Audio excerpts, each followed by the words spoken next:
Hey everyone, this is Dahlia, and this is Nightmare on Fifth Street, a horror movie podcast. Did you hear of the nightmare on Fifth Street? Did you hear of the nightmare on Fifth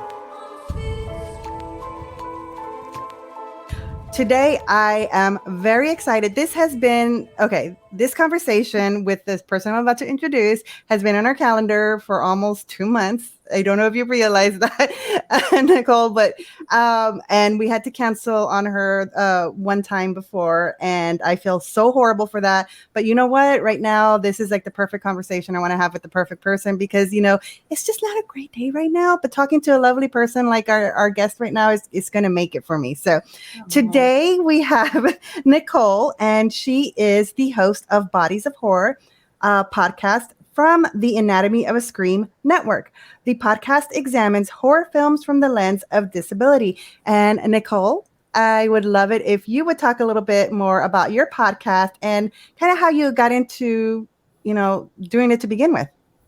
Sure. So, I have been a horror fan for as long as I can remember, kind of your standard story where I have an older sister that I would, have a little place where I could sit and watch scary movies with her, but I wouldn't be in the same room because she didn't like that.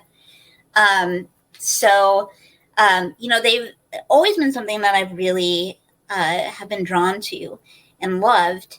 And as I started listening to podcasts, I was like, wow, there seems to be this whole kind of group of podcasts that are really focusing in on representation, that are really looking at films from a whole different perspective.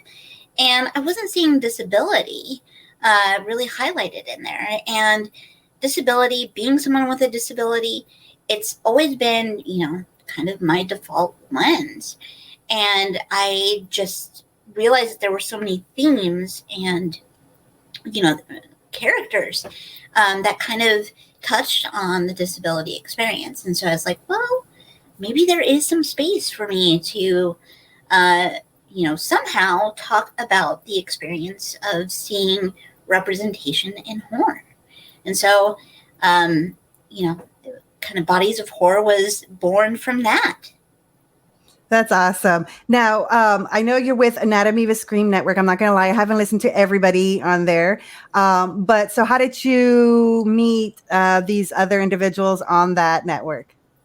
So my kind of in to the network was Joe from Horror Queers, who is one of the kind of mover and shakers behind the scenes. And I had seen, I think he had pushed something out on Twitter about how they were accepting kind of applications for podcasts. And I was like, oh, this is so cool. And I might get the chance to work with Joe, who I absolutely love. And so that's kind of how I got involved. And I want to say I was one of like the first batch of podcasts. So that's been really cool.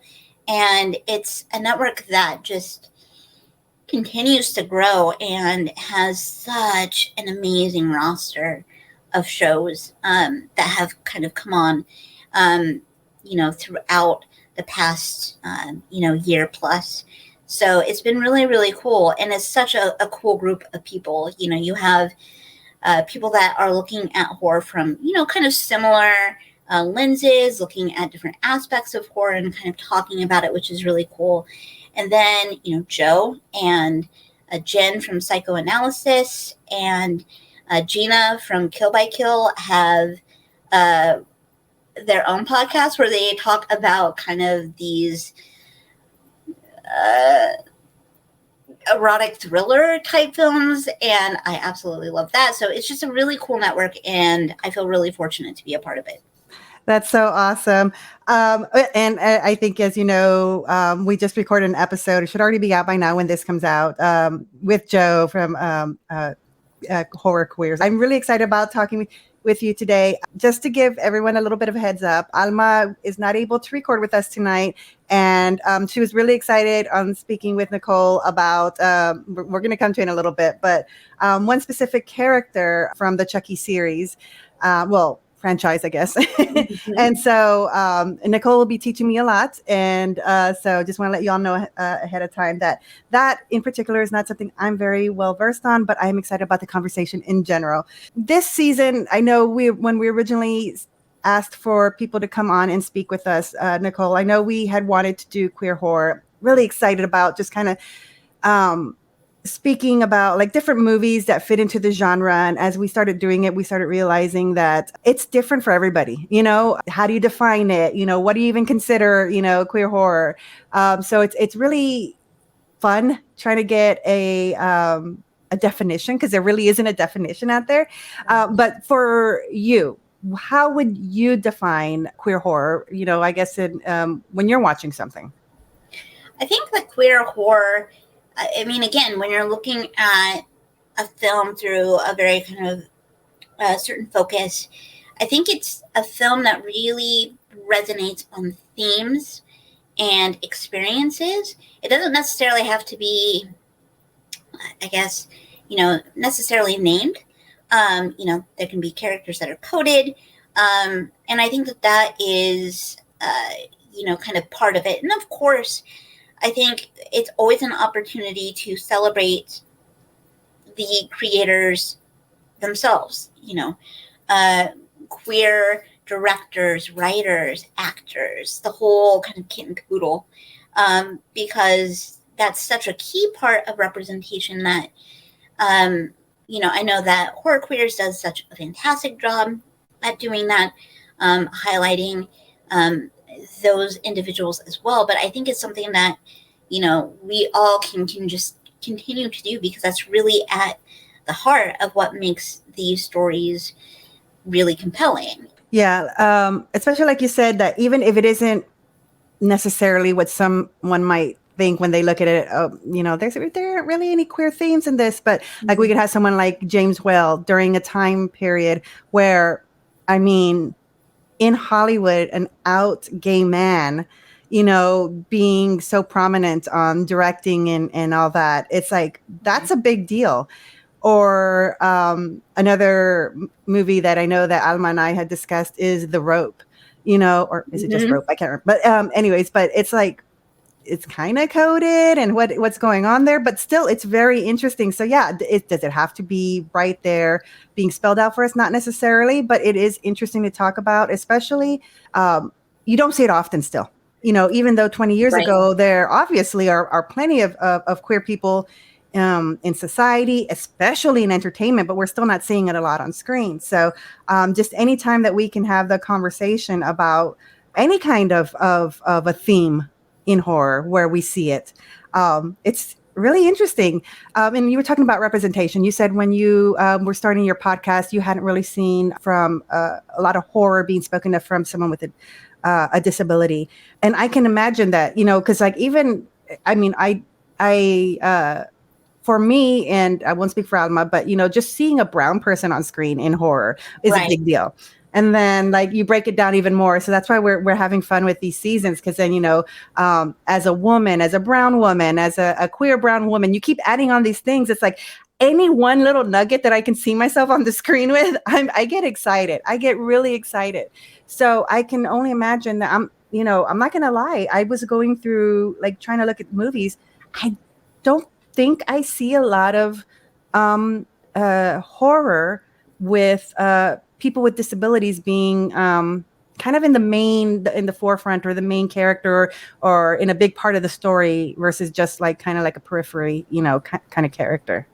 Exactly. And I think that that's where, again, it's really about looking at different films and seeing bits and pieces of your experience. For example, one of the films that really struck me at a really young age as being resonant was The Exorcist, especially the scenes where Regan is undergoing all of the medical testing, because that was something I was super familiar with my, so much of my childhood, so much of my life has been, being poked and prodded with needles and instruments, and having something on screen that I could connect with and be like, oh, wow, like I feel the metal table and I feel it was just a really kind of interesting experience. And so you're exactly right. Like, when we view things, because we're viewing them with our lived experience, there's always going to be, I can read a film any number of ways, and the next person is going to be like, actually, I got this reading from it, and I thought that this character was X. And that's kind of what makes these conversations and all of that really, really interesting. Did you do an episode on The Exorcist by any chance? I didn't do an episode on it. I kind of used it in kind of like an intro episode, talking about like films that really have kind of informed me in terms of looking at films through, kind of this experiential lens. That's interesting as well, too, because The Exorcist isn't necessarily a movie about someone with a disability. However, it can be viewed as such, especially like you said, with your lived experience when she's going through the different types of testing. Yeah, you're going to feel or connect with it somehow. And that's interesting because I never, someone who medically is, semi okay. I wouldn't think of doing that. I would latch onto something else completely. And like you said, yeah, someone may say, this is what I got. And someone else, well, I didn't see that. I got this instead. So that's really interesting. Like for Exorcist specifically, I just look at it from the viewpoint for some reason, even though when I first watched this movie, I was a little girl, I look at it from the mom's point of view. Like, I know, again, it's just so weird how we can do that. It's just like the single mom raising her kid, having to do all this stuff. So, and I think I think that's because, now that I realize as I'm talking out loud, that's because my mom was a single mom. And I just think of like, oh my God. So it's just like little things like that we, latch onto. I am very interested though. And we'll get into a little bit more about queer horror and representation there, because there are some notes here that I want to discuss. But like I said, I was having trouble finding a horror movie where there was a someone with a disability where it wasn't necessarily a joke or someone just in the background or something like that. And one thing I did find very interesting was in the original Texas Chainsaw Massacre. And we have Franklin. He was played by, and I'm going to butcher his last name, but Paul A. Partain. And when I was, and even today, I've watched this movie several times. And the young man is in a wheelchair, and he's with his sister and other, friends and everything. One thing and I watched it way too young, but one thing that always resonated with me was not necessarily just, I don't mean just, but that he was in a wheelchair. But what I didn't like, the first thing because again, I was little, I didn't like the way they treated him. I didn't like the way they treated him. I didn't like the way, and I kind of forgave the sister for the way because sisters can do that. It doesn't matter if he was going to be in a wheelchair or not. That sister was, they were going to have their relationship. But so when I was looking this up, this is like really sad what I saw, because I don't remember him this way. And listeners or Nicole, if you want to correct me and tell me that you did remember him this way, this is not how I remember. I read this. This is a review quote. I don't know what this is, but somebody said, I found this online. Paul gave a memorably obnoxious performance as the extremely whiny, hateful, and unsympathetic invalid. I'm sorry for that word, but that's what this says here. I should have trigger warning. I apologize. Franklin Hardesty in the terrifying cult classic horror Texas Chainsaw Massacre. Those words, they're horrible. This is someone wrote up that. I know it's a character. I know it's just a character. Okay, I realize that. But am I remembering I saw this maybe again even months ago. No. So I am very passionate about Franklin from Texas Chainsaw Massacre. Yeah.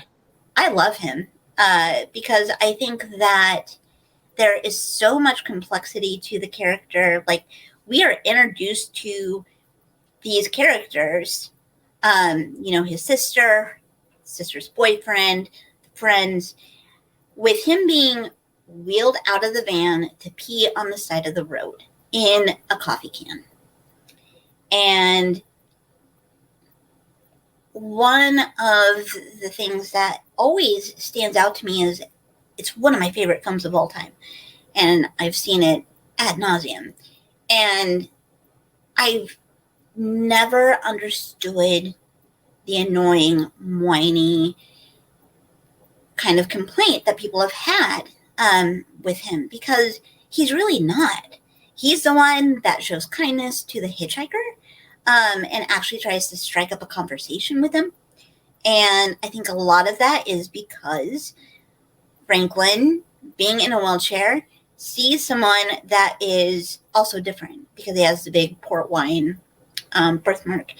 And so I think that he's like, well, I guess I can connect with this guy. And he is so nice to him and is talking, asking questions. And the only,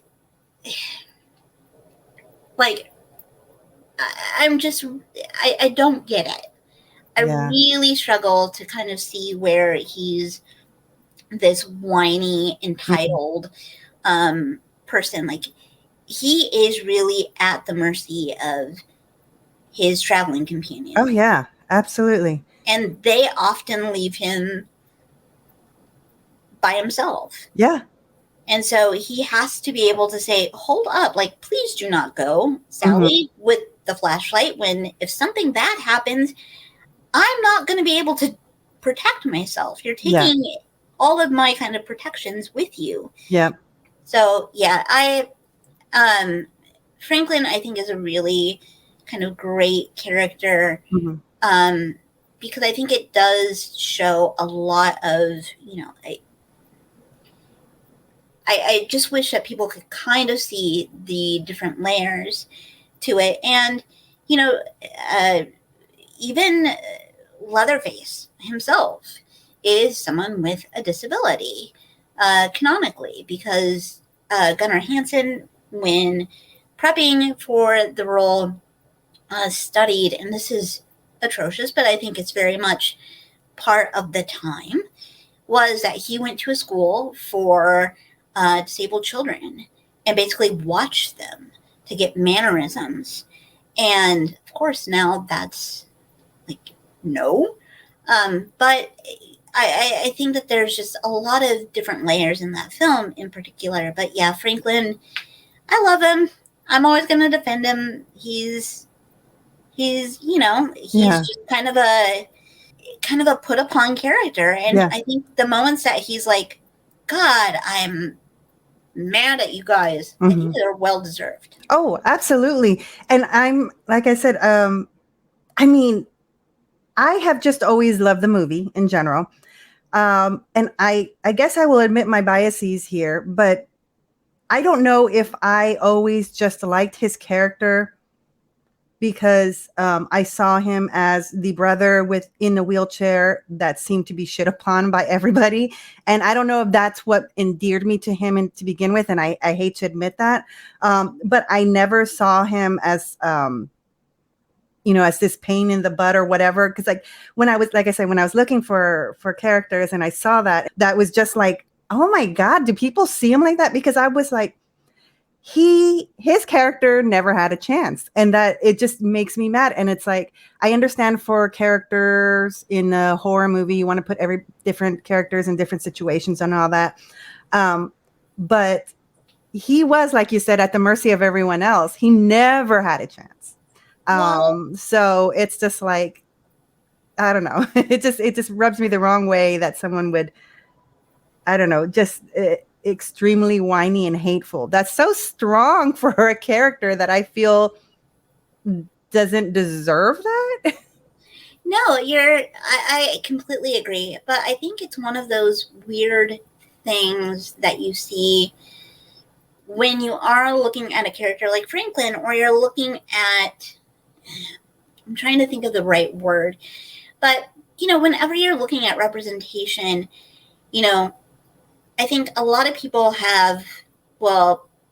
this is how these characters are supposed to act. But oftentimes, the way that the audiences think that these characters should act are not based on any kind of reality. Humans are humans. We are layered and we are complex and all of these things. And so, a person with a disability needs to be quiet, needs to be docile, needs to be, kind of infantilized. And Franklin is none of those. And it's the same, when you're looking at characters of any kind of marginalized community. It's, well, this is what the representation should look like. Well, maybe the reason that you have a problem with it is because it's not what you think this character should do or be.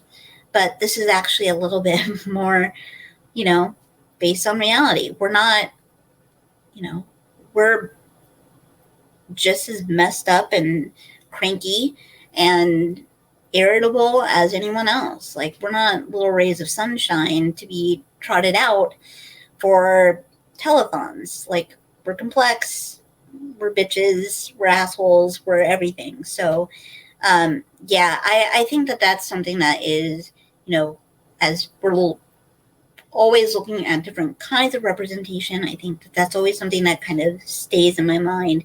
If there's a character that I have kind of a reaction to, it's like, maybe I should consider where I'm kind of processing this reaction from first. I like that. That's a very mature way of going about it, other than me just saying like, I don't like them. I hate them. It's just like, I'm not, but yeah, no, absolutely. Especially with, so we won't get into it because it has nothing to do with what we're talking about, but like, the new Texas Chainsaw Massacre right now. So I'm trying to be like, I have my opinion on it. I know other people have their opinions on it. So like I said, I don't, but when I'm realizing why do I have my opinion on it, I had this conversation with someone else and I saw, it's like, why do I'll just say it. I like it. Why do I like it? And all these other people hate it. So I was trying to look at it from that. So yeah, everybody's going to have their own, everybody has their own taste, period. But, as far as the passion behind it, I was trying to figure that out. And so it was just really interesting trying to figure out why is that person so passionate about liking it and that person so passionate about hating it. And like you said, I think some of it, a lot of it is from a lived experience. Because, sometimes like for me, I just want to check out when I watch a horror movie. And in that movie in particular, let me check out. They had some real thing, societal, kind of issues in there. But at the end of the day, I got the gore that I wanted. I got to laugh. I needed to laugh and I was okay at the end of it. So that's what I needed at the time. So that was what that was my lived experience, that I just didn't want to deal with the real world. And I got it. I didn't have to deal with the real world when I watched that movie. Exactly. We all have those films. We all have those times, even if a film is kind of fraught with, kind of these messages highlighting, all of these issues. It's always nice to be able to just take a step back and be like, you know what? I can always think about that later. Right now, I just want to see a chainsaw massacre. Exactly. I just want to see people get sawed up. So I have to get into the conversation now because to our listeners, when we initially talked to Nicole, we found out that Alma and Nicole are huge fans in the Chucky franchise of a specific character, and that would be Nika. And I forget how to say her last name, but like I said, Alma gave me lots of notes on this. I, in particular, am not a huge, I don't know a lot about her, but I'm excited to learn about her. And, Nika is a character in the, is it Don Mancini created the character? And so if you want to just tell us a little bit about her and why she's so I have watched the two movies she's been in, the two movies, and I believe she's in the series as well. Yep. And I did love her, but if you could talk more about her and and how she, I don't know, I at a very basic superficial level, I'm just gonna say I just fucking love her. I think she's a badass, and yes, she is in a wheelchair, but I'm not gonna lie. Other than the certain points where, like in the first time we get introduced to her, where it's part of the story of what's keeping her in certain situations, it just didn't seem to be the thing about her. But anyways, I'll shut up now and then I'll let you tell us more about Nika. Yeah, so yes, I absolutely love the character introduced to us in Curse of Chucky and played by Fiona Dourif, Brad Dourif, the voice of Chucky, and Charles Lee Ray himself. So I was really, way back when, it feels 50 years ago that it came out, but it wasn't 50 years ago. But I was, the first film really just deals with her. She's in a wheelchair. We get the backstory of what happened that led to her disability. It was something that she was born with because her mother was kidnapped and attacked by Charles Lee Ray. And he stabbed her in the stomach, and it cut the fetus, Nika, and that she has a disability. And this is not something that she has known. We get very early on in Curse some moments with her mom before her mom dies. And her mom is obviously dealing with a lot of mental health issues. As you can imagine, that being a very traumatic and horrific event to experience, having a child that has a disability as kind of a result of that experience, I think it's all just kind of a perfect storm there. And so Nika's really a caregiver for her mom in a lot of ways, which I find another kind of layer of interesting to the character, in that oftentimes individuals with disabilities are looked at as not being able to take care of themselves, and they need all this additional support. And certainly there are a number of folks that do.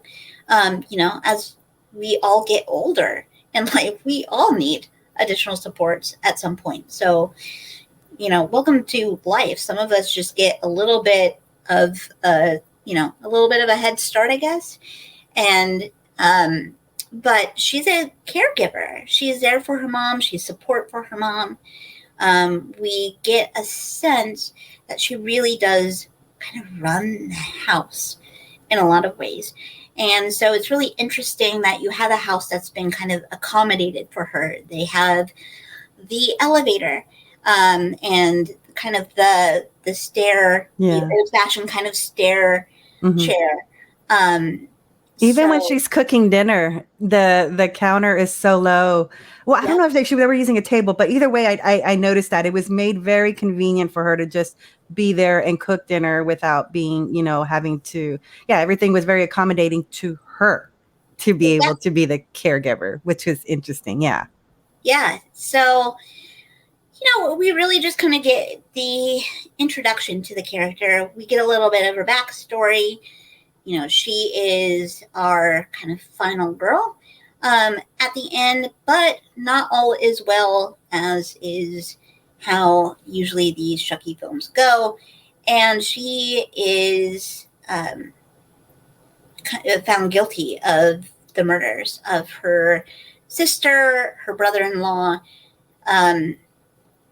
And so the next film is Cult of Chucky, which follows Nika in a, I guess, kind of psychiatric hospital of sorts. And she's part of a group where they are individuals that have, I guess, shown some kind of violent tendencies or some kind of like illegal behavior, because it seems very much like they've been referred to this program from the courts. And really what is interesting about Nika in this film happens at the very end. and she becomes possessed by Chucky. At this point, she no longer needs a wheelchair. She's able to walk. This is not medically accurate. This cannot be a thing. Possession does not cure a severed spine. I hate to say it to you. But she's now a character that has identified as female, to our knowledge, and is now inhabited by the soul of a male character. And that she starts a relationship with Tiffany from Bride of Chucky and Seed of Chucky, and that carries over into the series. And in particular, there's a moment in the series, kind of late in the series, one of the later episodes, where we discover that Nika can kind of come in and out of these possessed states. There are moments where she is Nika. And so she's kind of held captive by Tiffany in a lot of ways. But there's this moment where Nika is pretending to be Chucky, and Tiffany kind of figures it out and tells her, well, I stabbed you in the leg like 2 minutes ago and you didn't feel it, so you are not Chucky right now. Yeah. And she then says, I kind of like having you. And it kind of takes the relationship in a slightly different place, because suddenly it's these two women that are connecting. And you get this moment with Nika as she's like, Tiffany really hasn't done anything so horrible to me. It's a horrible situation that we're in, and I don't approve. But it's really, you're playing with all kinds of different ideas of gender and sexuality. So it is very interesting, because like you said, it's so many different layers. It's not very one note. You can't say like for sure you would or wouldn't think a certain way in a certain situation. Yeah, it's all fictional because, she's possessed and all this stuff. But I mean, when you look at the different elements of it, just feeling secure with someone else. I think not all of us, not everybody wants to be with someone at the end of the day, but for a lot of people, we want to be with someone, that we feel comfortable with, that we feel secure with, that we feel loved with. And this is the situation that she's in, like you said, and she's getting some of that. So real quick, I want to touch upon in the first, when we first get introduced to Nika, it's her sister that is actually, we see that either her sister is maybe gay and just isn't completely out, or she's bisexual, but it's the sister having a relationship with another woman. Right.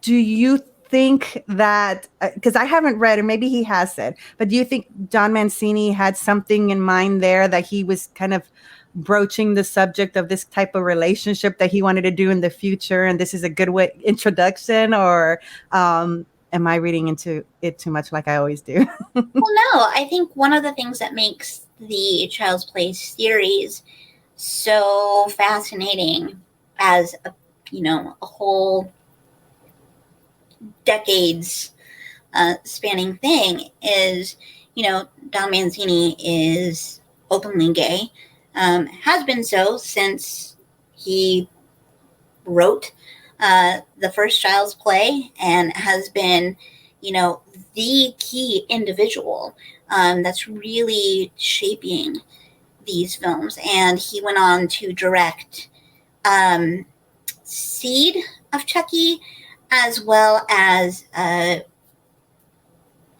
Curse and Cult. So, going back to Seed of Chucky, you've got Glenn and Glenda. You have that kind of situation happening where I think that you could see that he is starting to kind of put some of these ideas and characters and kind of conversations into these stories, and does it so in, I think, a really natural way. And then when you get to the most recent kind of entry, which is the series, our main characters are gay, and you're following them. They're kind of having those young kind of first love experiences and really coming to kind of understand who they are. And I really love kind of the authentic nature of that. It's really cool to see. And then, of course, you also have this whole other thing happening with Nika and Tiffany. So, yeah, I think that he's been really mindful about how these characters kind of are developed and how their stories are told. And it just makes me really excited to see, where we continue to go with them. And with going back, I'm getting the order of the different stories. I'm going to get them wrong. I apologize. So it's not the first movie that Nika's introduced, but the second one. That's when we really get to see her sexuality explored too. And so I found it interesting, because I have never watched these movies before. So I'm watching it specifically for our conversation. So I'm looking at things that I don't know if I would have fixated on if I had just been like a regular moviegoer and watching it.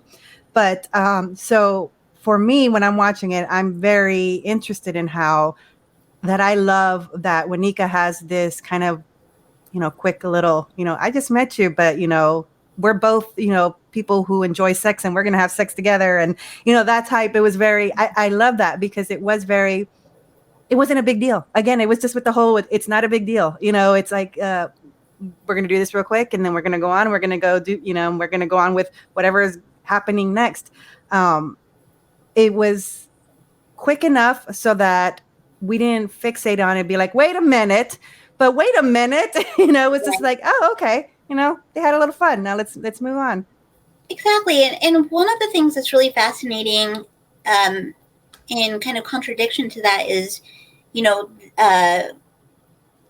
Curse of Chucky opens with the delivery guy coming to the door and kind of flirting with her. And she's just not really having it. Yeah. I think that for me, one of the things, kind of following this character and especially kind of looking at, kind of the sexual kind of journey that I guess the character's going on. One of the things that individuals with disabilities often struggle with is the fact that, we don't get the same kind of sexual education and resources and communication that our able-bodied peers do. Like I remember being told, when the class was getting separated and everyone's going to go, one room here, girls over here, guys over here, and have the talk. My teacher said, well, you don't need to go. And I said, well, why? Like, why? And they're like, well, because it's not gonna be something that you need to worry about. And it's like, no, it is, because I'm a person and I need to have this information as just part of my general development so I can learn about my body.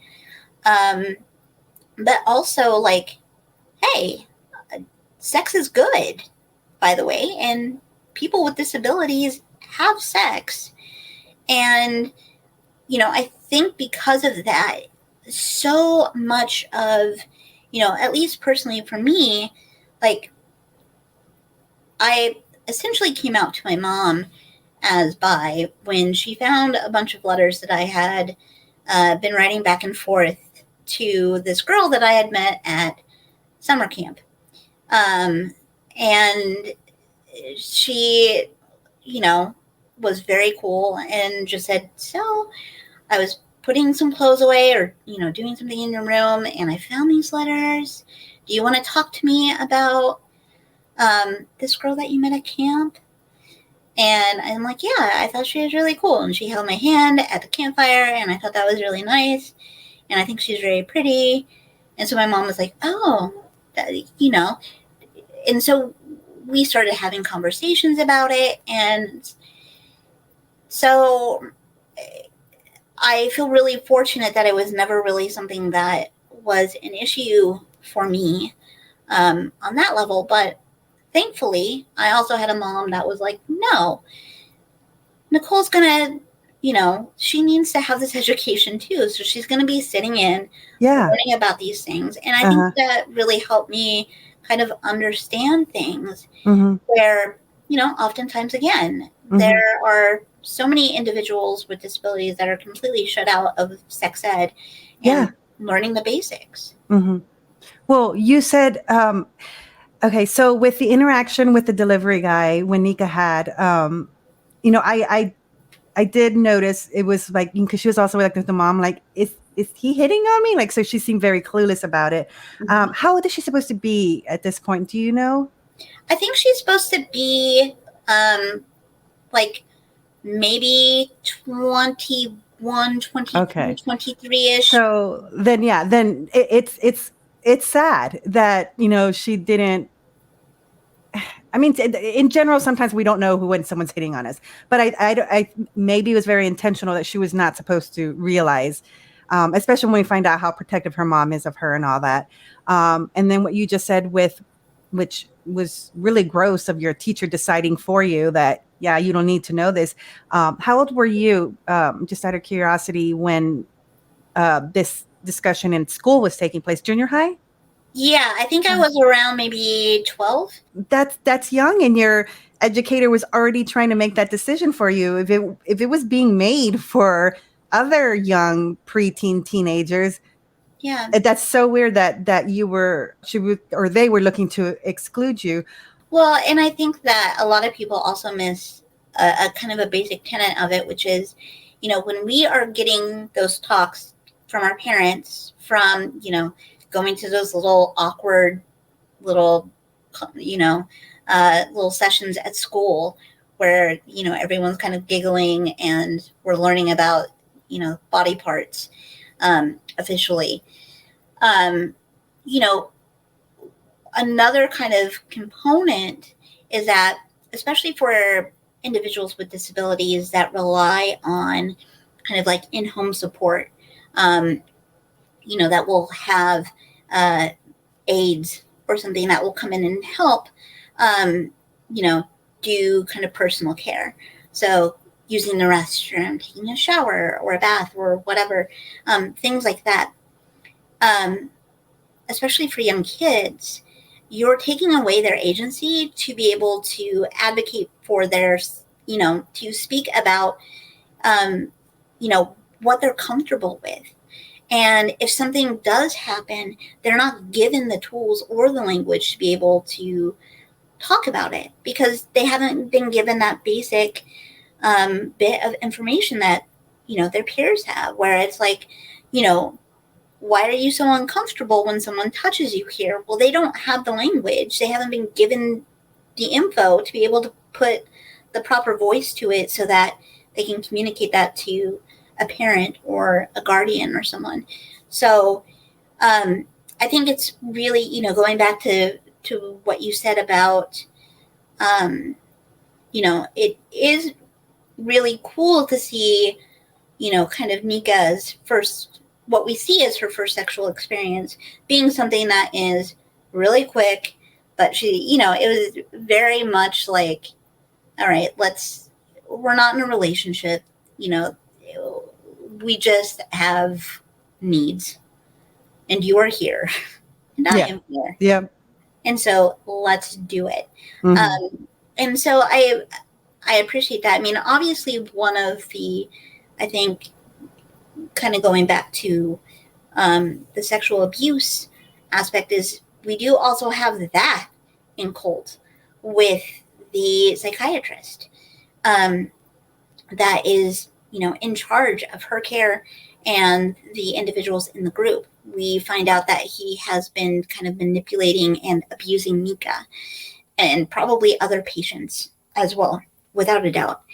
And again, I mean, obviously you're factoring in, mental health and her being in kind of a care facility.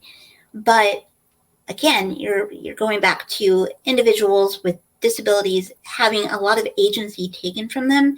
And so being able to speak out about what's happening to her, she's already kind of at a real big disadvantage on multiple fronts. Absolutely. There, and with her specifically, the character, like you said, on multiple fronts. I mean, I don't know if we can actually say, but I won't speak for the character because it is a character. We have the mental health issues on top of a physical disability. And then, you just keep adding on to that. And that's something we actually talk about a lot, Alma and I, because about mental health and horror, and that could be a whole other conversation another day. But that's another thing right there, because it's actually don't think, in my opinion, again, this is just my opinion, please don't come at me, but I don't think it's too terribly represented in this movie.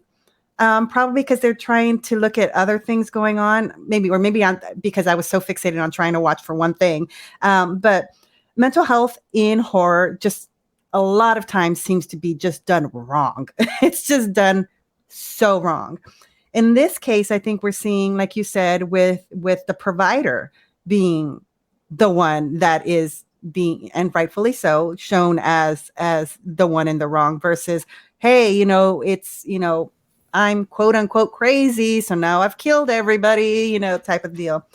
Very interesting that this is set in a mental health environment, but and even though it is the central part of the story, at the same time, I don't see it as being the main theme. Or is it just me? I could be, because like I said, this first time I watched this movie and I was looking for other things, so maybe it is very like, Dahlia, hello, right here.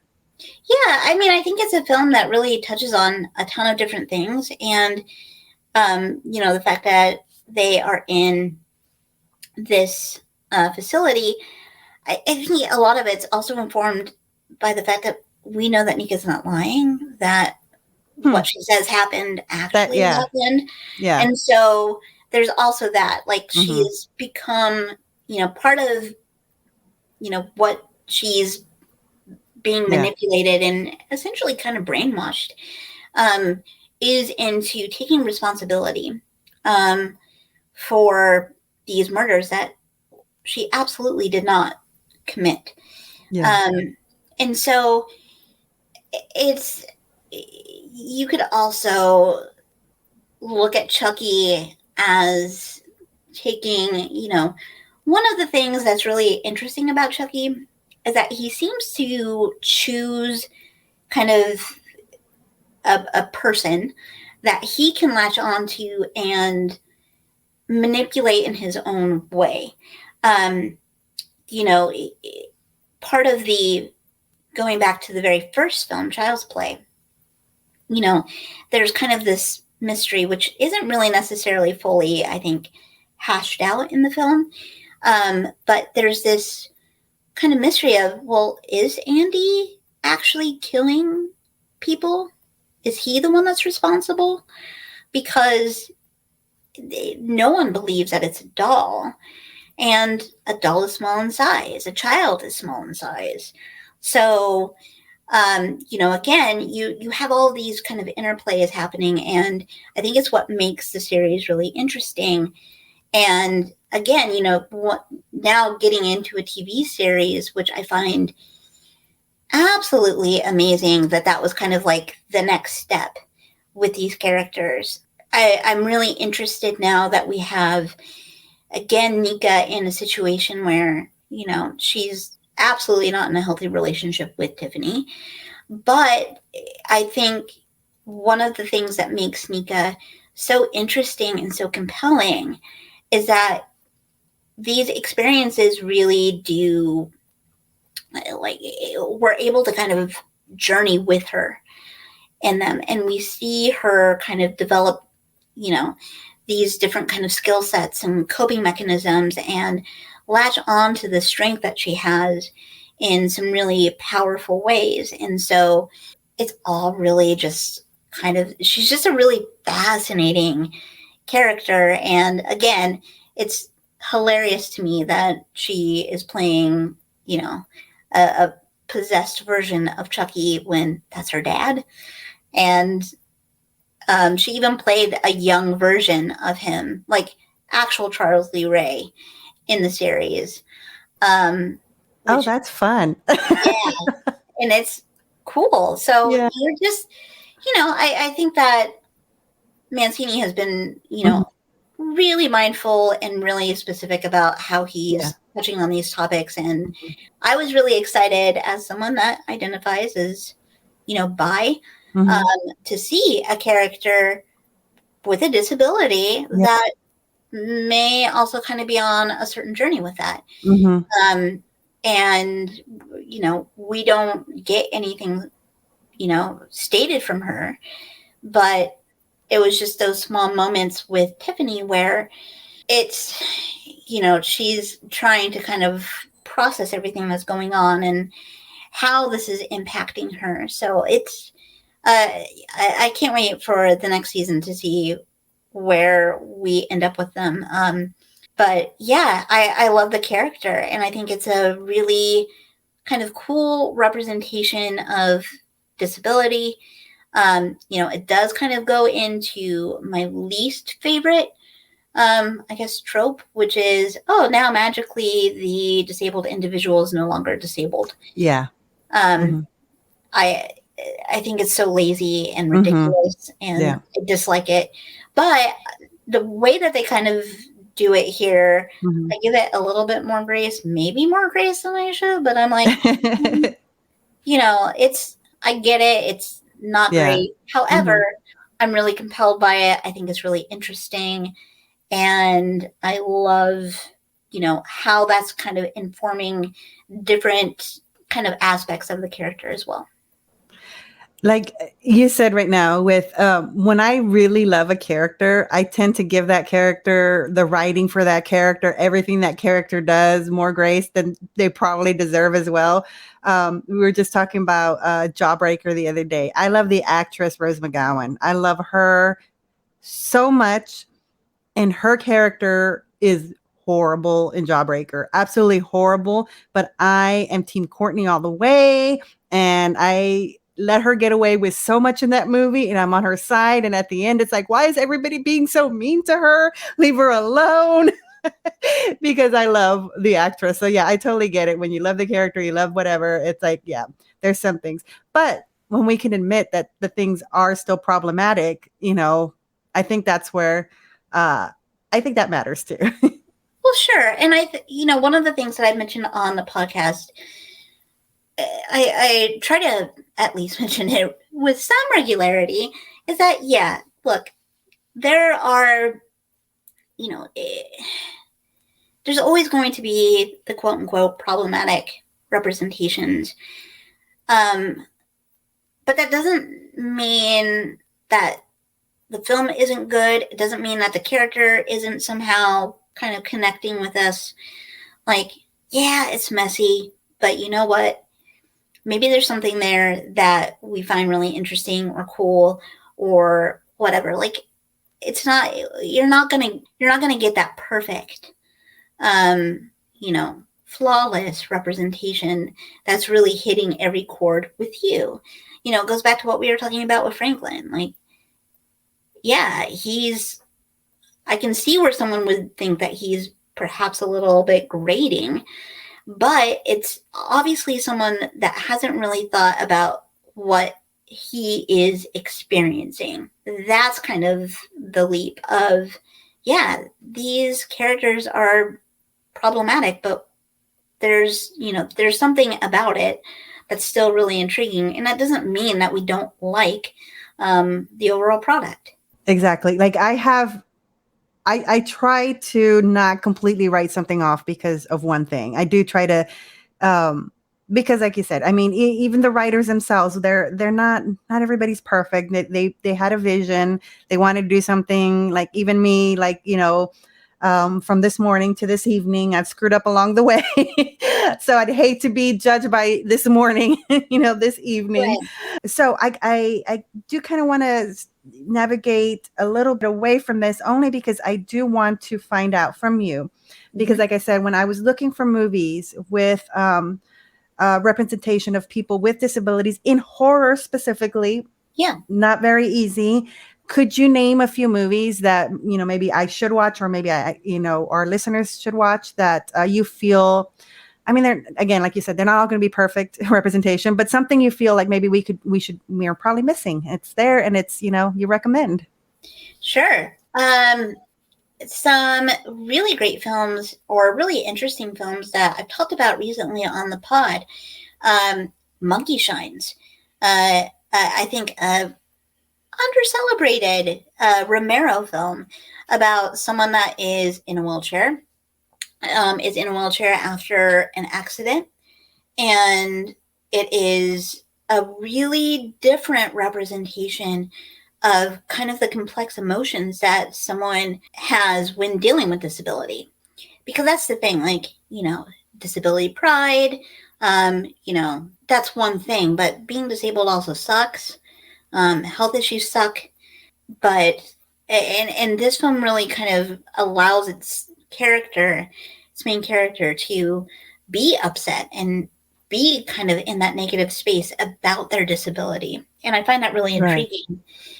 Kind of on another tip to that is Silver Bullet, with a very young Corey, who plays a young kid in a wheelchair. And I really find his character really interesting. I completely forgot about it till you mentioned it right now. I'm excited to rewatch it now. It's so, and I when I rewatched it, because it had been a long time, I was just really like drawn in by the relationship between the two siblings. I was like, oh wow, this is really kind of interesting and doing something cool. Yeah, I mean, I think there's, one of the things, again, when we're looking at representation, you can also go into films that deal with, kind of body horror, because those touch on a lot of important disability themes about complex relationships with our bodies.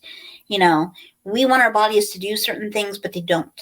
And being someone that was born with a disability, there are things that my body cannot do or struggles to do that I've just dealt with my entire life, where someone that is newly experiencing that is going to have a completely different situation. And so body horror, I think, The Fly, really anything Cronenberg is gonna itch that scratch.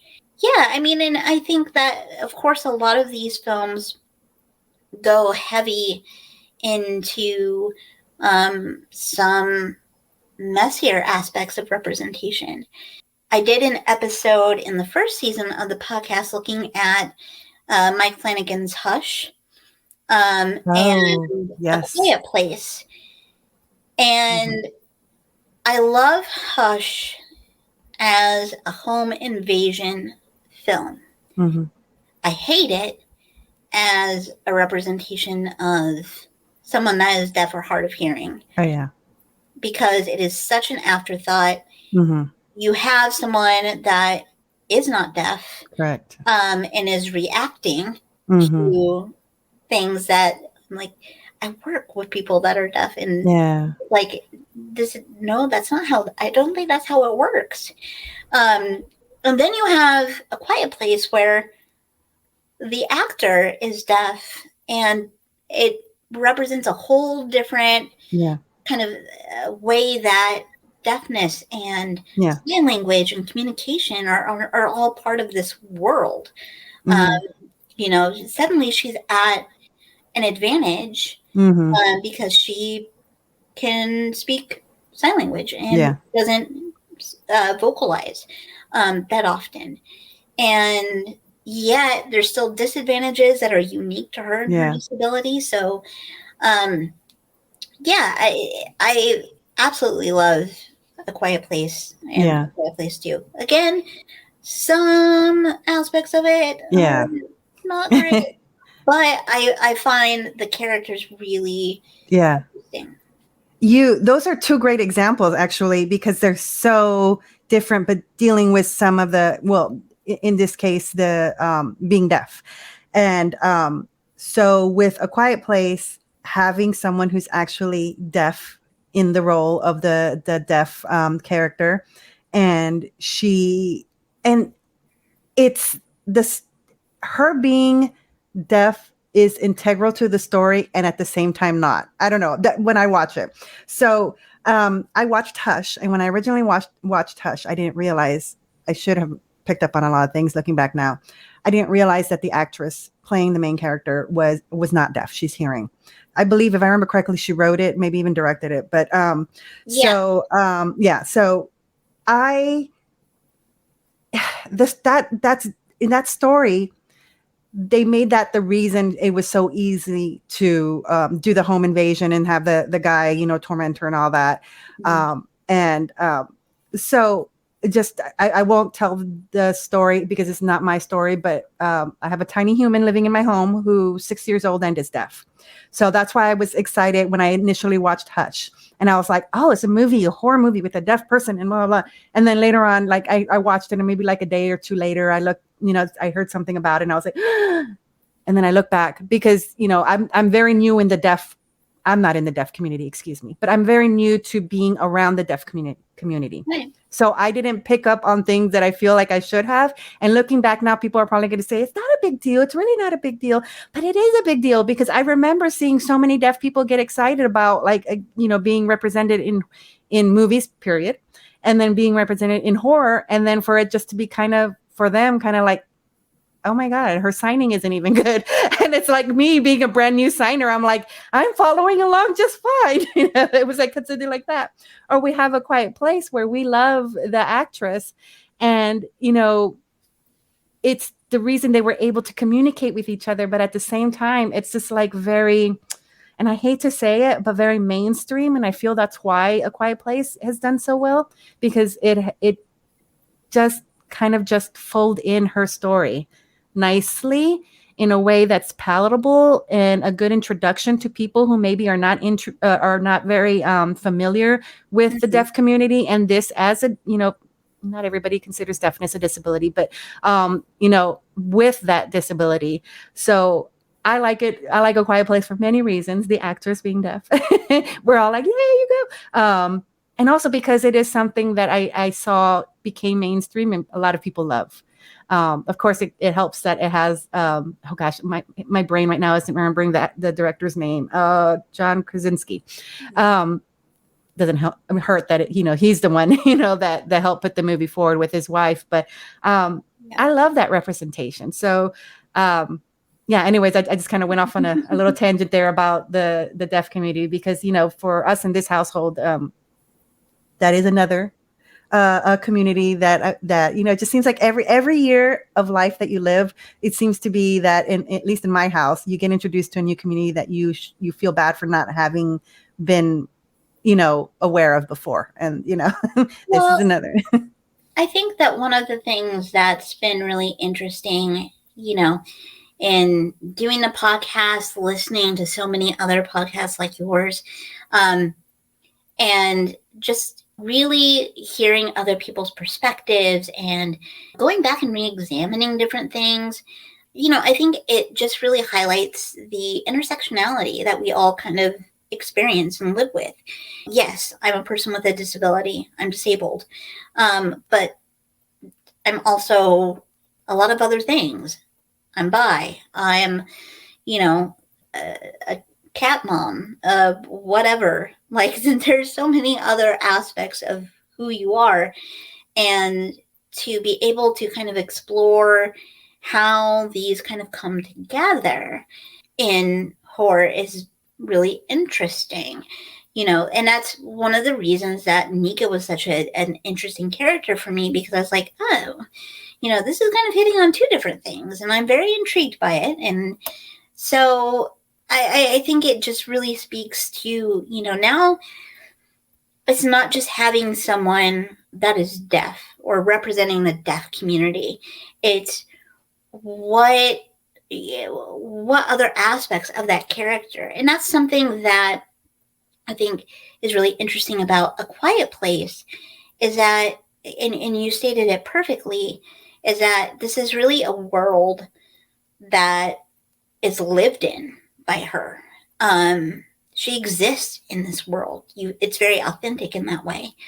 And I think that that's something too with the Child's Play series, and with how these characters are developed and kind of exist in the world, is all very authentic. You see these relationships form in really authentic ways, and you see them kind of come into their own through these different experiences in very authentic ways. So I think that that's something too, like seeing someone that was disabled and seeing someone that was also maybe not straight. I was like, yes, this is so cool. This is really neat, and more of this. So I think that that's kind of, in looking what I feel would be even kind of something that can be pushed further is that intersectionality. Yeah. Yeah. Because like you said, we're not all just one thing. And to be able to see ourselves, and in this case, because we're talking about movies, in horror movies, in many different ways, like you said, I'm a cat mom, I'm a dog mom, I'm a, this and that. I mean, I want to see myself as much as possible. And the more I can see myself on screen, I don't know if screenwriters or movie makers realize this as much, but the more we see ourselves on screen, the more we want to consume that thing that they're making. So make more things about more people. Well, I think it just makes it feel more real. Yeah. Because often, like, how many times have you seen a character that you're supposed to relate to, but you're like, that doesn't seem like me. Doesn't seem like anyone I know, and yet this is supposed to represent a part of me. Exactly. And so I think that that's where, just really mindful representation, again, having those people writing the stories, directing the stories, doing all of those aspects, I think makes these stories so much more rich. And that was something, with A Quiet Place, Millie was very like, no, this is the way that, this is how we do sign language. This is how this is going to work, and worked with all the other casts to kind of get them on board. And, it made it, I think it not only just made all of that work, but it also informed the relationships. Oh, yeah. And so, again, it's just representation is really great.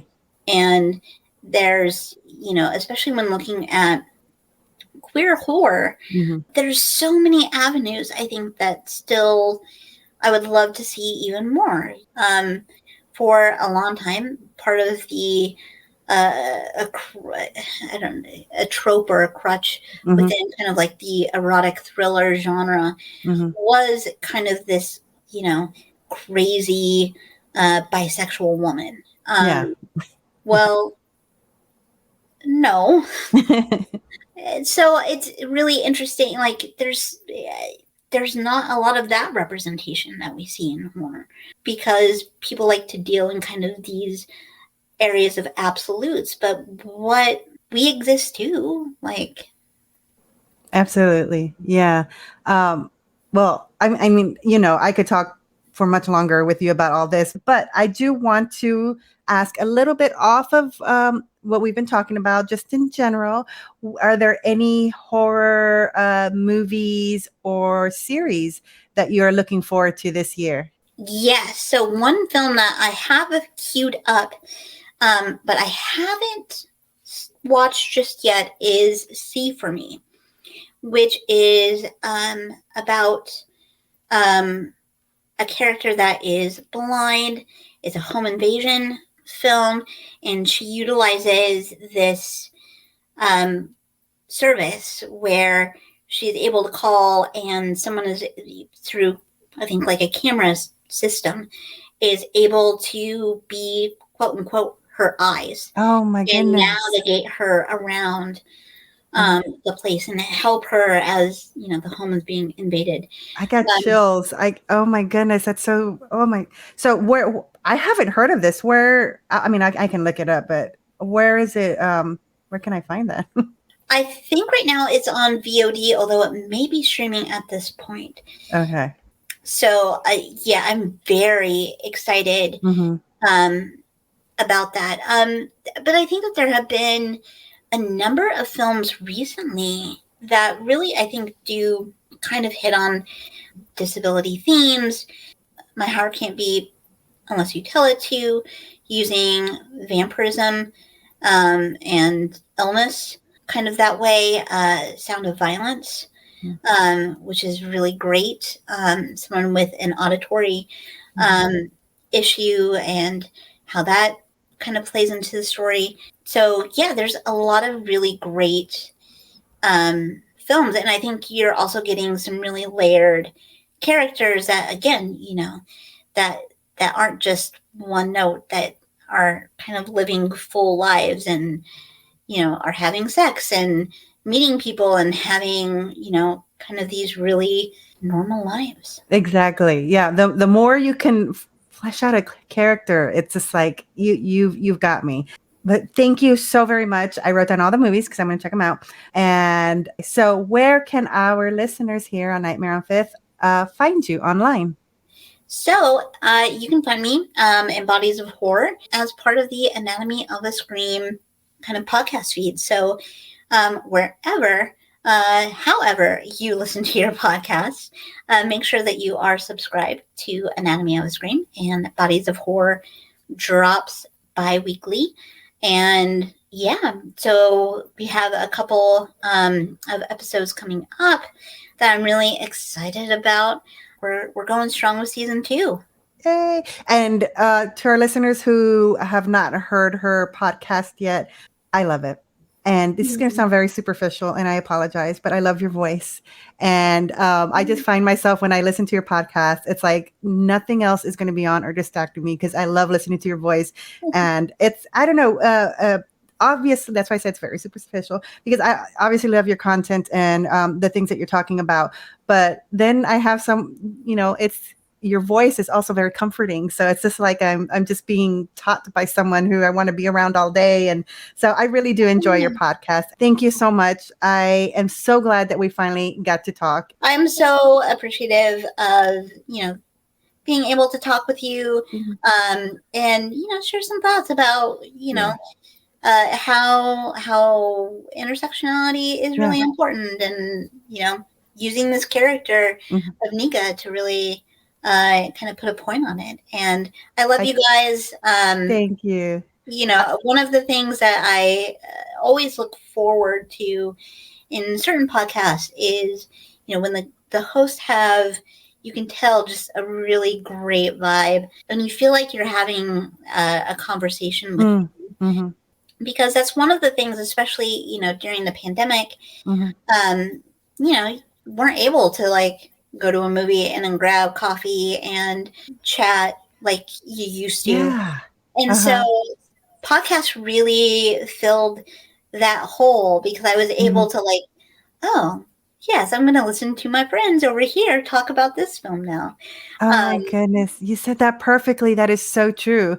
Yeah, we haven't been able to have those face-to-face conversations as much these days. And now me and you are face-to-face on camera. But I mean, yeah, it's just like being able to, it's like, yeah, having friends. I find myself talking like with your I was listening to what was it? I think it was Carrie maybe the other day.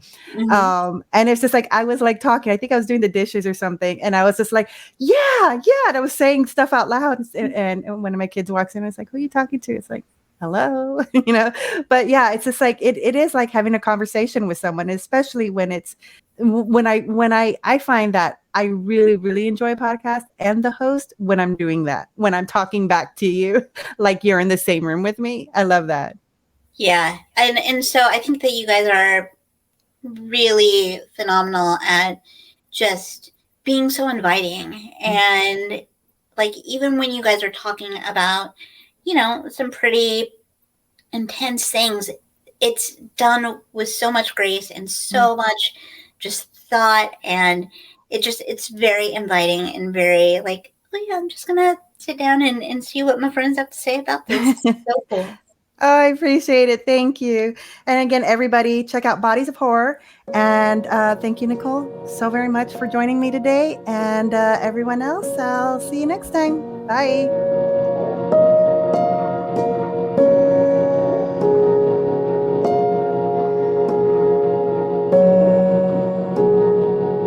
Thank you for listening to Nightmare on Fifth Street, a horror movie podcast.